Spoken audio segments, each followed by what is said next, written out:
ढंग से चुनाव की प्रक्रिया हो जाए, ये जिम्मेदारी किसी राजनीतिक दल की नहीं होती, ये चुनाव आयोग की होती है। ये कह देना, मैं समझ गया, ये कह देना कि साहब आपकी जिम्मेदारी, हम अपनी जिम्मेदारी निभा रहे हैं, उसके बावजूद अगर अचानक हेरफेर हो जाए वोटर लिस्ट में, आपने देखा राहुल गांधी जी की 7 अगस्त की प्रेस वार्ता, किस तरह से एक एक पते पर 80 नाम, ये सब जिस तरह से किया जा रहा है, वो कोई राजनीतिक दल उसकी जिम्मेदारी नहीं ले सकता। हमें तो आप प्रिंटेड फॉर्मेट में देते हो लिस्ट, हम मशीन रीडेबल लिस्ट मांग मांग के थक गए, हमें नहीं मिली।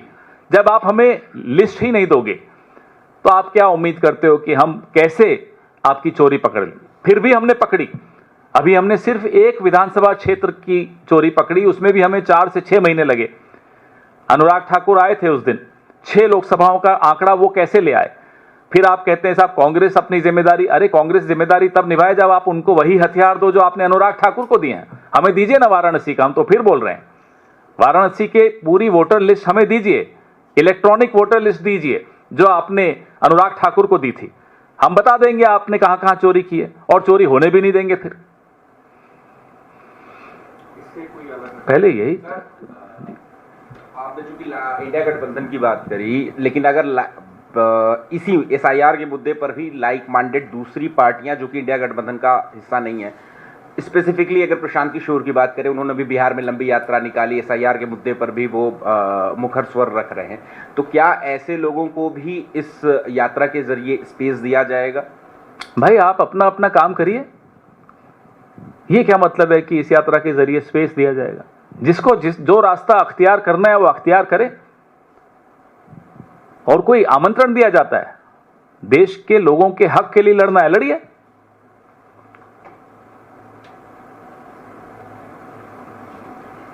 जी थैंक यू। जरूरी सवाल इसी के बारे में है? नहीं सर, इससे हट करें सर। दरअसल 14 अगस्त पार्टीशन हॉरर इस नाम से एक मॉड्यूल रिलीज की गई थी NCERT द्वारा, जिसमें sir partition culprits of partition कौन है इसको हाईलाइट किया गया था, जिसमें 3 एलिमेंट्स दिए गए हैं। पहला सर बताया गया है कि किस तरह से Jinnah demanded about partition, Congress accepted it and Mountbatten implemented it, ये मेंशन है। साथ ही साथ नेहरू जी का कोट भी दिया गया है, कहा गया है कि partition was bad but necessary to avoid civil war. ये उनके स्पीच 1938 मैंने तो देखा नहीं, इसलिए अगर आप नहीं खोल के रखिए मोबाइल, दिखाइए जरा मुझे, क्या 1938 का जिक्र है? देखिए ना, 1947 मैं पूछ रहा हूं 1938 डेट है या नहीं है? नहीं है। पार्टीशन के इतिहास में 1938 बहुत महत्वपूर्ण तारीख है।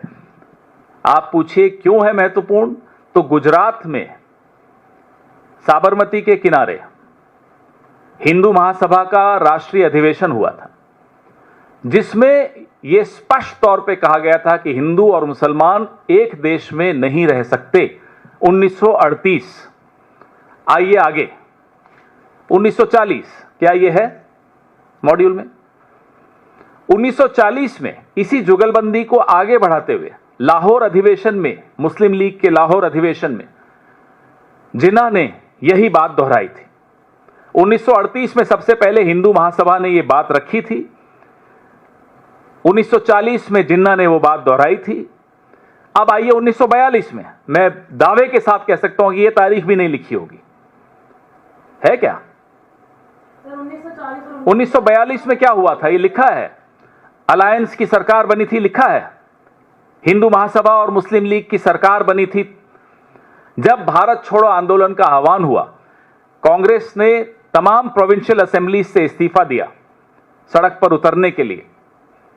उस वक्त हिंदू महासभा और मुस्लिम लीग ने गठजोड़ किया, गठबंधन किया, सरकारें बनाई, NWFP में, बंगाल में, सिंध में, और सिंध असेंबली में पार्टीशन का प्रस्ताव पारित हुआ। गठबंधन की सरकार थी, हिंदू महासभा और मुस्लिम लीग की। लिखा है क्या उस मॉड्यूल में NCERT में? आग लगा दीजिए इस किताब को अगर यह सब नहीं लिखा है तो। यह है हकीकत, यह हिंदू महासभा और मुस्लिम लीग की जुगलबंदी से पार्टीशन हुआ है। इतिहास के अगर सबसे बड़े विलेन कोई हैं तो राष्ट्रीय स्वयंसेवक संघ है। पीढ़ियां उनको माफ नहीं करेंगी जो उनका योगदान रहा है। मुखबिरी करते हुए उन्होंने अपने 25 साल उस वक्त के गुजारे, और उस मुखबिरी में जुगलबंदी और की। मुस्लिम लीग के साथ, जिन्ना के साथ गए थे अडवाणी जी जिन्ना की मजार पर सजदा करने, शुक्रिया अदा करने। इसलिए जिस तरह से संस्थाओं में ये हस्तक्षेप करके इतिहास को तोड़ मरोड़ रहे हैं, हम कोई चुप बैठने वाले हैं? क्या ये इतिहास के पन्ने हटा सकते हैं, ये वाले 1938 वाले, 1940 वाले, 1942 वाले? जी सर, एक ट्रंप ने लगातार क्योंकि वो दावे करते हैं, उन्होंने एक और दावा किया कि रूस से तेल खरीदना भारत ने बंद कर दिया। एक बड़ा ग्राहक उन्होंने खोला। अब भारत का जो अधिकृत जवाब आने दो, पहले अधिकृत जवाब आए कि बंद किया नहीं किया, हमें तो मालूम भी। अब हमें तो सीज फायर की भी जानकारी ट्रंप से मिली, हमें थोड़ी, भारत ने थोड़ी बताया। भारत के प्रधानमंत्री ने तो भारत को नहीं बताया, भारत के विदेश मंत्री ने भारत को नहीं बताया, भारत के रक्षा मंत्री ने भारत को नहीं बताया। डोनाल्ड ट्रंप हमें आकर बता रहे हैं कि भाई सीज फायर हो गया। हम गूगल करके देख रहे हैं कि हमारा प्रधानमंत्री कोई डोनाल्ड ट्रंप तो नहीं बन गया, मालूम पड़ा नहीं बना। तो अब भी डोनाल्ड ट्रंप हमें बता रहे हैं कि साहब हमने रूस से तेल खरीदना बंद कर दिया। मुझे तो आपसे मालूम पड़ा, आपको डोनाल्ड ट्रंप से मालूम पड़ा, हो सकता है डोनाल्ड ट्रंप को रूस से मालूम पड़ा हो, हमें नहीं मालूम पड़ा। सर, उपराष्ट्रपति पद के चुनाव के लिए इंडिया गठबंधन या कांग्रेस की तरफ से कोई उम्मीदवार कब तक अनाउंस किया जाएगा, किसे अनाउंस किया जाएगा या अनाउंस भी किया जाएगा कि नहीं? धनखड़ साहब का पता चला कहां है? मिल नहीं रहे ना, सुना फोन भी नहीं उठाते। सही वक्त पे इसका भी जवाब देंगे। सर, एक सवाल, चूंकि राहुल गांधी की भविष्यवाणियों और आशंकाओं को लेकर कई बार ये हुआ कि उनकी बातें सच साबित हुई। 2016 में जीएसटी इम्प्लीमेंटेशन के वक्त उन्होंने कहा था कि जो स्लैब रेट है वो अनुचित है और जीएसटी की ऐसी जटिल प्रक्रिया है जिसने भारत के व्यापारियों को मुश्किलों में डाला है। अब प्रधानमंत्री ने जो घोषणा की है कि अब स्लैब रेट जो है वो बदला जाएगा, हम तोहफा देंगे, तो उसके बाद फिर से राहुल गांधी की वो इस साल जो है, ये 11वां साल है मोदी का। हर साल राहुल गांधी जी की एक बात सही साबित हुई, लगभग 1 दर्जन बातें उनकी सही साबित हुई।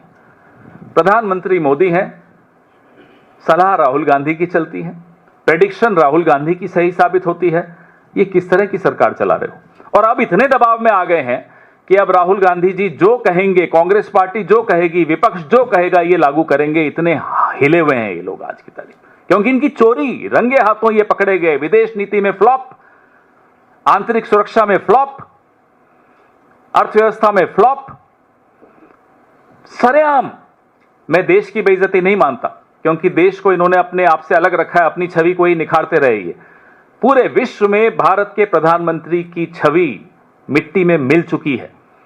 आज प्रधानमंत्री एक लेम डक प्राइम मिनिस्टर हैं। हल्की सी हवा चलेगी, चरमरा के ये सरकार गिर जाएगी। और अब आंधी आ रही है, हवा तो बहुत पुरानी बात हो गई। जी हो गया, अब 1-on-1 नहीं होगा, मेरी फ्लाइट है, सासाराम जाना है, इसलिए जो सवाल हो अभी पूछ लो। Thank you. अभी इतनी जल्दी क्या है? अभी तो वो लोग तय नहीं कर पा रहे, उनका वाइस प्रेसिडेंट होगी, वो तय नहीं कर